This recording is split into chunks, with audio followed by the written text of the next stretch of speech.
اعوذ باللہ من الشیطان الرجیم بسم اللہ الرحمن الرحیم۔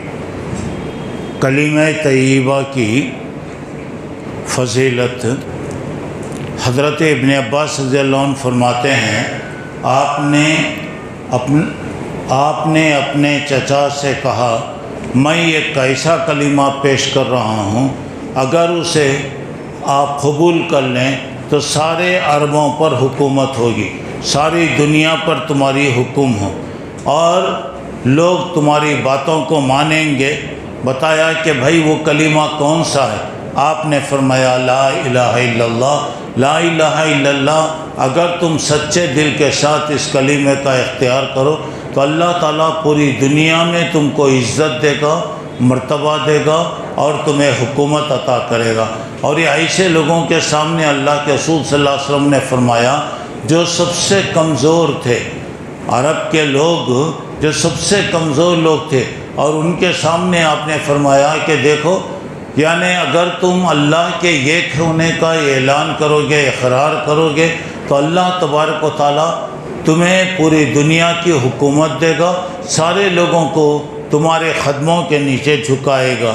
اور اللہ کے رسول جب کام کرنے لگے اور آپ پر بہت سی سختیاں ہوئیں، بہت سی مشکلات ہوئیں اور ہر قسم کی تکلیف کا سامنا کرنا پڑا، اللہ کے رسول صلی اللہ علیہ وسلم کے پاس ایک مرتبہ اللہ کے رسول صلی اللہ علیہ وسلم نے اپنے چچا حضرت ابو طالب سے کہا۔ ابو طالب کے پاس قوم آئی اور کہا کہ دیکھو تمہارا بھتیجا جو ہے ہمارے خداؤں کے بارے میں غلط کہتا ہے، آپ اسے بلائیے اور سمجھائیے۔ حالانکہ اللہ کے رسول صلی اللہ علیہ وسلم کوئی غلط بات نہیں بتاتے تھے، مگر لوگ اپنے آپ کو ایسا سمجھتے تھے۔ تو حضرت ابو طالب نے بلا کر بولا، دیکھ بیٹا، ذرا تیرے کام میں تو ذرا کمی کر لے، لوگ میرے سے شکایت کر رہے ہیں، میں حد سے زیادہ اسے برداشت نہیں کر سکتا، میں حد سے زیادہ تیرا سپورٹ نہیں کر سکتا، تیرا ساتھ نہیں دے سکتا۔ اس وقت اللہ کے نبی صلی اللہ علیہ وسلم نے کہا کہ چچا، اگر یہ لوگ میرے سیدھے ہاتھ میں سورج اور بائیں ہاتھ میں چاند بھی اگر رکھ دیں تو میں اپنے کام سے ہٹنے والا نہیں ہوں، میں اپنا کام کرتا رہوں گا، یا تو میں کامیاب ہو جاؤں یا تو میں اس راستے میں ہلاک کر دیا جاؤں۔ تو اب یہاں پہ معلوم ہو رہا ہے کہ اللہ تبارک و تعالیٰ کی عبادت و بندگی اور دین کا کام جو کیا جاتا ہے، اس میں مشکلات، تکلیفیں، پریشانیاں اگر آئیں تو آدمی اگر برداشت کر لے، صبر کے ساتھ اگر کام کر لے تو اللہ تعالیٰ اسے کامیابی دیتا ہے۔ آپ نے نجران کے لوگ بڑے پڑھے لکھے لوگ تھے، اکثر یہ عیسائی اور کرسچن تھے۔ آپ نے ان کو خط لکھا، بتایا کہ بندوں کی بندگی سے، عبادت سے نکال کر اللہ تبارک و تعالیٰ کی عبادت کی طرف میں لگانا چاہتا ہوں۔ تم اللہ کی عبادت کرو، اللہ کو اپنا رب مانو، یہ لوگوں کی، انسانوں کی غلامی مت کرو۔ اور اس کے بعد آپ نے بتایا کہ دیکھو، یہ دین جو چل رہا ہے، جس کی کارروائی کی جا رہی ہے، انشاءاللہ یہ ایک وقت آئے گا کہ اللہ اس کو غالب کرے گا، پوری دنیا میں یہ غالب ہو کر رہے گا۔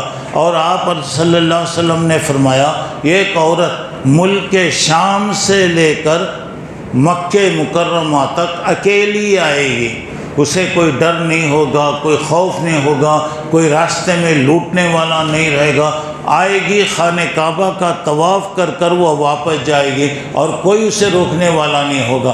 تو یہ بات آپ نے جو فرمایا، ایسے وقت فرمایا جب کہ ابھی اسلام پھیل رہا تھا، بظاہر ایسی کوئی امید نظر نہیں آ رہی تھی، لیکن لوگوں نے اپنی آنکھوں سے دیکھا کہ اکیلی عورت تقریباً سمجھیں کہ 1000-1500 میل کا سفر کر کے اکیلی آئی اور خانہ کعبہ کا طواف کر کر وہ واپس گئی، اسے کوئی ڈر نہیں، کوئی خوف نہیں، راستے میں کوئی لوٹ لیں گے یا کچھ بھی ہوگا، یہ کوئی بات نہیں، اللہ تعالیٰ وہ موقع لایا۔ تو اب یہاں پر یہ بات یہ ہے کہ ہمیشہ اس کام میں لگے رہنا اور اللہ تعالیٰ کے دین کو خود اختیار کرنا اور دوسروں تک پہنچانے کی کوشش کرنا۔ اب اس میں اگر کوئی تکلیف، مصیبت اگر آ جائے تو پریشان نہیں ہونا، راستے میں پریشانیاں آتی، اللہ تعالیٰ وہ ساری چیزوں کو دور کرتا۔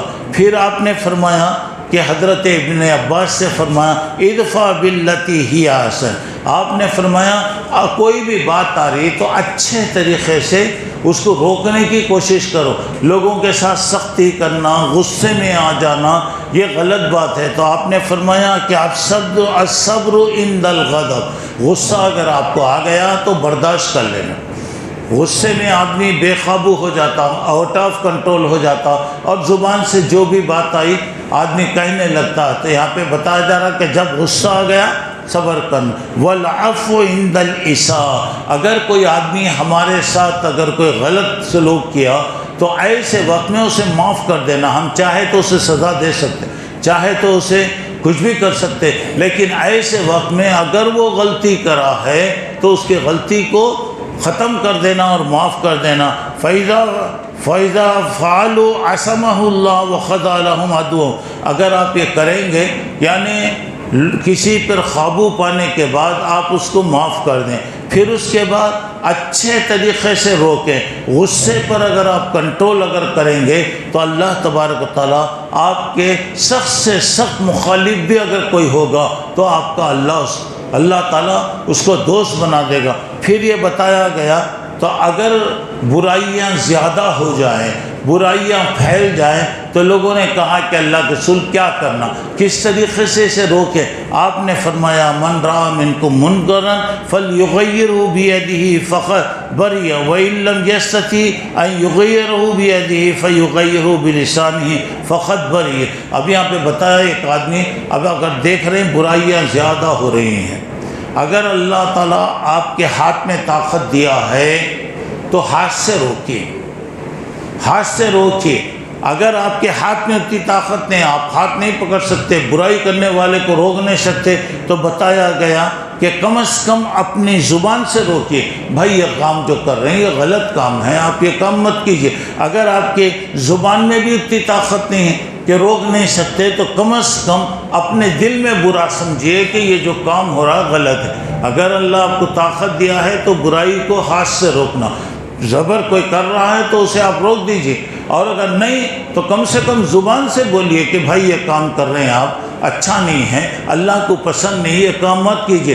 اگر اس میں بھی آپ نہیں روک سکتے کم سے کم اتنا تو دل میں سوچئے کہ یہ جو کام ہو رہا ہے غلط کام ہو رہا ہے۔ تو میرے بھائیوں ایک بات یاد رکھیے کہ دین کا کام کرنا یہ آسان بات نہیں، اس کے کام کرنے کے لیے اللہ کی طرف سے مدد ہونا، اللہ کی مدد کو طلب کرنا، اور یہ مدد کو حاصل کرنے کا کیا طریقہ ہے بتا علیکم بقیام اللیل فإنہ داب الصالحین۔ بتایا دیکھو راتوں میں عبادت کیا کرو، خاص طور سے تہجد کی نماز کی پابندی کرو، یہ نیک لوگوں کا یہ طریقہ ہے۔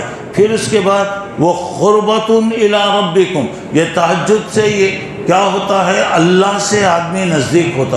اور دوسری بات یہ ہے کہ مکفرۃ للسیئات، اللہ تعالیٰ گناہوں کو معاف کرتا ہے۔ چوتھی بات وہ منہۃ علی الاسم، اور آدمی گناہ سے بچتا ہے۔ یعنی ایک تہجد کی پابندی اگر آپ کر لیں گے تو اللہ آپ کے اندر غیبی طاقت دے گا، غیبی قوت آپ کو دے گا، اور آپ کام کر سکیں گے، اور اس سے فائدہ یہ ہوگا کہ اللہ سے آپ کی نزدیکی ہوگی، اللہ آپ کے گناہوں کو بھی معاف کرے گا۔ اللہ کے رسول سے بتایا گیا ان ناشئۃ اللیل ہی اشد وطئا واقوم قیلا، رات میں اٹھنا بہت مشکل ہے، آسان نہیں ہے، ایسے ہی وقت آدمی کو نیند کا غلبہ رہتا، لیکن اللہ کہہ رہے ہیں کہ ہونا چاہیے، کہ ہو رہا، لیکن آپ اس کی عادت ڈالیے۔ تو بہرحال یہ باتیں جو بتائی جا رہی دیکھنے میں چھوٹی چھوٹی چیزیں ہیں، اگر آدمی ان چیزوں پر عمل کرے ہر چھوٹی چیز بڑی بنتی، چھوٹی چھوٹی نیکیاں بڑی بڑی نیکیاں بنتی، اور اللہ تعالیٰ کے پاس قریب ہونے کے یہ ذرائع ہیں۔ اللہ مجھے آپ کو نیک توفیق عطا فرمائے، حق پر قائم رہنے، حق کو پھیلانے کہ اللہ تعالیٰ توفیق عطا فرمائے، اللہ ہمارے اندر قوت دے، طاقت دے، اور اللہ تبارک و تعالیٰ برائیوں کو روکنے کی اللہ ہمیں ہمت اور طاقت عطا فرمائے، اور ہم تمام کو نیکیوں میں آگے بڑھنے کی اللہ تعالیٰ توفیق دے، ہر قسم کی برائی سے اللہ ہماری حفاظت فرمائے، آمین۔ وآخر دعوانا الحمدللہ رب العالمین، سبحانک اللہم ربنا وبحمدک، اشہد ان لا الہ الا انت، استغفرک واتوب الیک۔